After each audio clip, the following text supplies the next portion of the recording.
So today we have discussed a very interesting topic that is very close to my heart, which is keeping a holistic approach about compliance.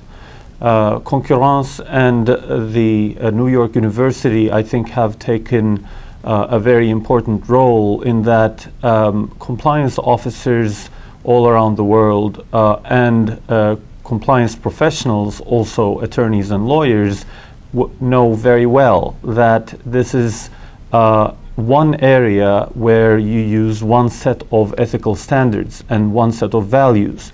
Yet sometimes people think about this in silos, as if anti-corruption and antitrust belong to different worlds, and one person who has an eye for irregularity in the antitrust realm can claim that that person doesn't have the same set of eyes for irregularities in anti-corruption and vice versa.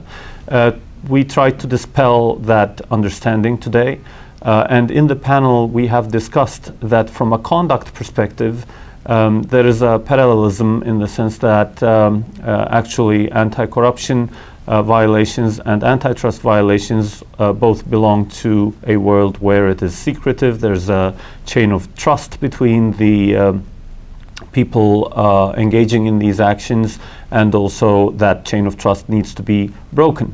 We have also looked into the welfare implications and seen that there is a parallelism in that there is a loss of welfare through both of these conducts, and from a policy perspective, therefore, the fight looks very similar. From compliance perspective of companies, again, they look very similar. What you're afraid of is employees turning a blind eye on these kinds of matters. What you're scared of is a lack of commitment to a holistic ethical standard. Whereas when it comes to enforcement, suddenly it seems there's a divergence. So what we have discussed today during the panel was that it is very interesting, and it should be avoided, that enforcement agencies are only paying lip service to compliance programs at the antitrust side, and they don't really reward the compliance programs.